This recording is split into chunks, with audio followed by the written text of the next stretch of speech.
Hello,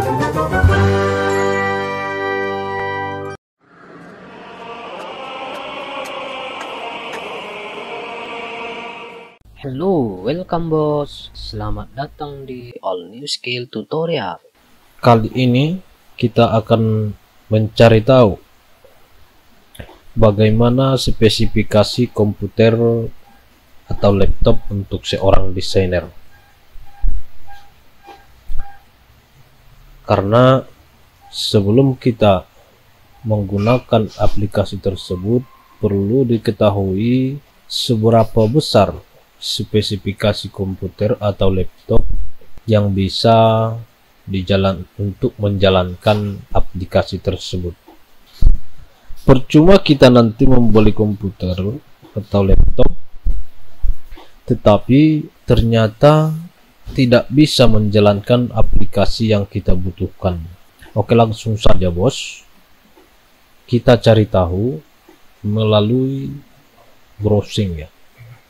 Yang pertama, kita mencari tahu untuk aplikasi Corel terlebih dahulu ya. Kita ketikkan saja spek laptop untuk Corel 2020 misalnya. Oke, kita buka satu. Nah, kita perhatikan spek minimum laptop atau PC untuk Corel Graphic Suite 2020.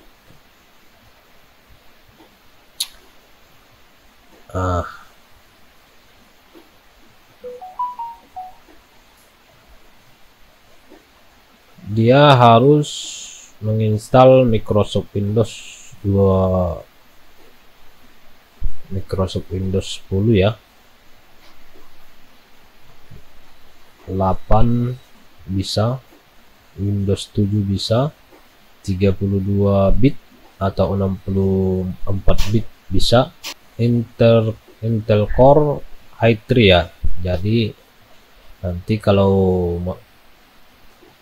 kita menggunakan Corel ini, apalagi yang versi 2020, dia sudah butuh Intel Core i3 ya, i3 paling rendah ya.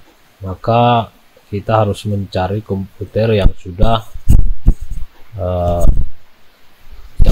menyediakan i3 ya. minimumnya i3 ya. RAM-nya 2 GB. Nah, itu minimum ya tadi ya, yang 2 GB. Maka rekomendasinya adalah 4 GB. Dan ini adalah spek terendah untuk seorang desainer ya. Jadi kalau kita seorang desainer tidak usah membeli yang di bawah 4 GB lagi, karena ini rekomendasinya mulai dari 4 GB. Kalau kita beli di 2 GB masih bisa, memang masih bisa menjalankan Corel Draw, Photoshop dan lain-lain, tapi itu sudah di batas minimum ya. Boleh-boleh saja untuk low budget ya. Microsoft Visual C Plus 2017 ini biasa sudah terlampir di penginstalan Corelnya sendiri ya. Kalau kita misalnya beli CD instalan atau kita download, itu biasanya sudah terlampir dan otomatis diinstal, termasuk Microsoft Net frameworknya ini ya. Mouse ini hal yang biasa saja. Monitor itu tidak terlalu menentukan, ini hanya ukuran besaran layar saja. Untuk 2020 membutuhkan koneksi internet karena akan mendownload beberapa dari service packnya ya.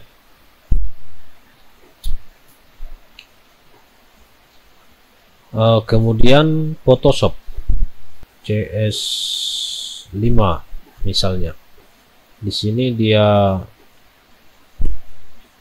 berikan penjelasan lengkap ya, mulai dari Photoshop CS, CS2, CS3, CS4. Nah, coba kita lihat di CS5 ya. Prosesornya Intel Pentium 4 sudah bisa ya. Jadi Photoshop ini termasuk program yang ringan. Sekalipun begitu,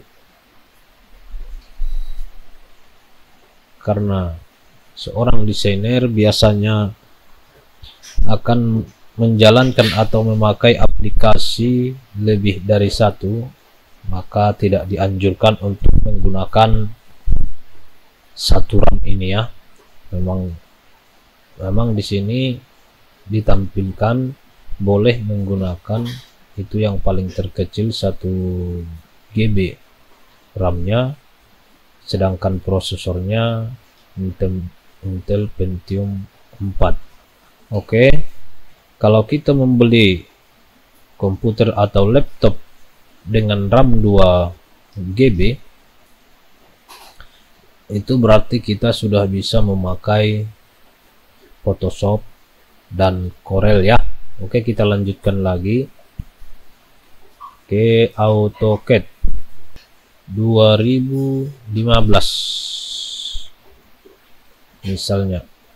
Windowsnya 8 sudah, 7 sudah bisa, Windows 7, 8 dan sampai seterusnya ya, atau sampai yang terbaru.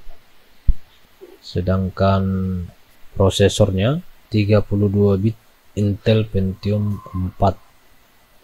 Pentium 4 sama tadi dengan Photoshop. Itu untuk yang 32 bit ya.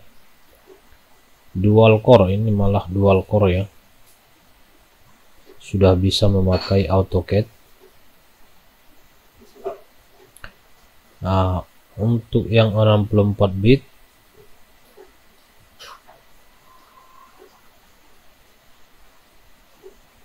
sama juga Intel Pentium 4. Nah, selanjutnya RAM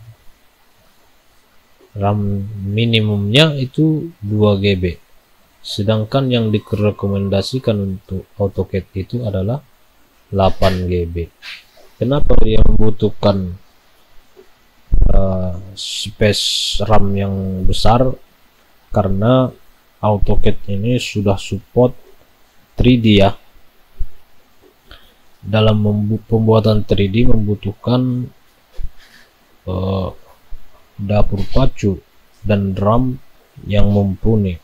Makanya jika kita pengguna AutoCAD, sudah disarankan komputernya yang 8 GB ya. Jadi untuk pengguna AutoCAD ini mahal, tidak sama dengan Photoshop dan Corel tadi. Kalau ditanya bisa menggunakan 2 GB ya bisa, dan untuk pengerjaan sebatas 2D aja, 3D sudah tidak bisa lagi. Dan jika kita jalankan, berjalan bisa, hanya saja loadingnya kadang membutuhkan waktu lama, dimana tidak membuat kita nyaman dalam bekerja. Jika dirasa tidak mampu membeli yang RAM 8 GB, minimalnya sesuai rekomendasi di Corel Draw tadi, membeli yang RAM 4 GB ya, menengah lah istilahnya. Kemudian ruang penginstalan ini biasa semua komputer sudah memberikan ruang penginstalan yang cukup ya, kalau sampai untuk menginstal AutoCAD saja. Nah, kemudian Premiere, ada Premiere 2017 64 bit. Selalu kita lihat kepada RAM dan prosesornya ya.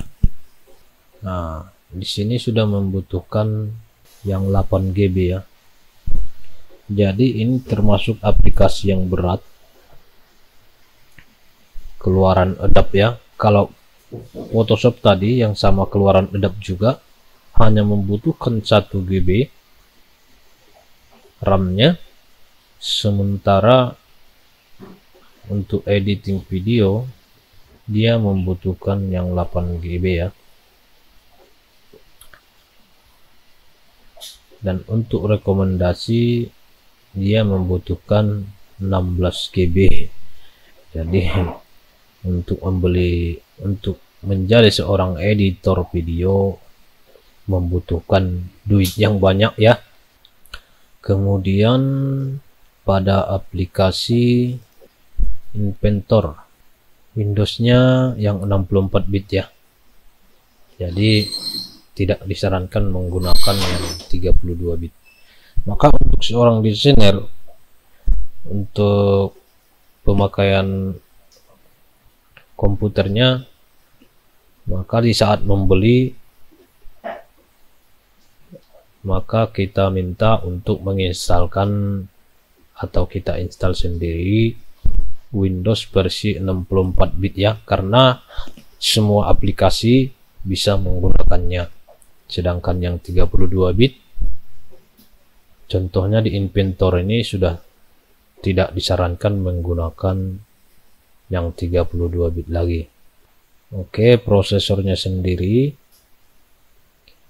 dapur pacu itu kecepatannya 2,5 GHz dan dia menyarankan 20 GB RAM ya.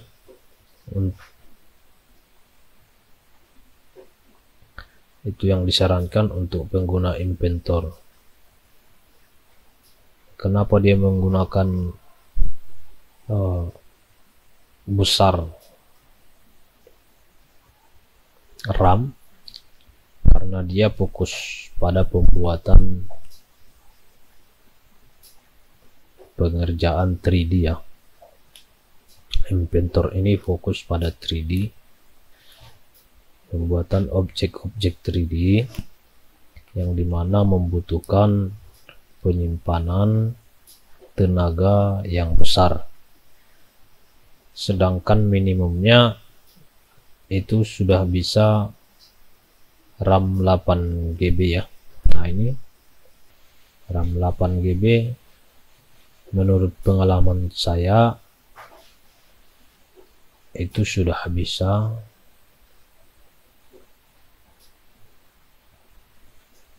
meskipun untuk pengerjaan proyek-proyek besar dia membutuhkan waktu loading ya, tapi tidak terlalu mengganggu. 8 GB sudah bisa meskipun disarankannya 20 GB ya. 20 GB yang bisa membelinya mungkin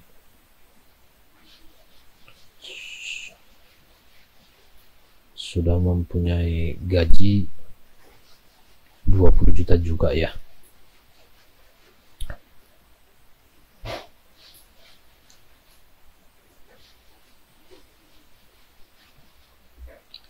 Oke, kesimpulannya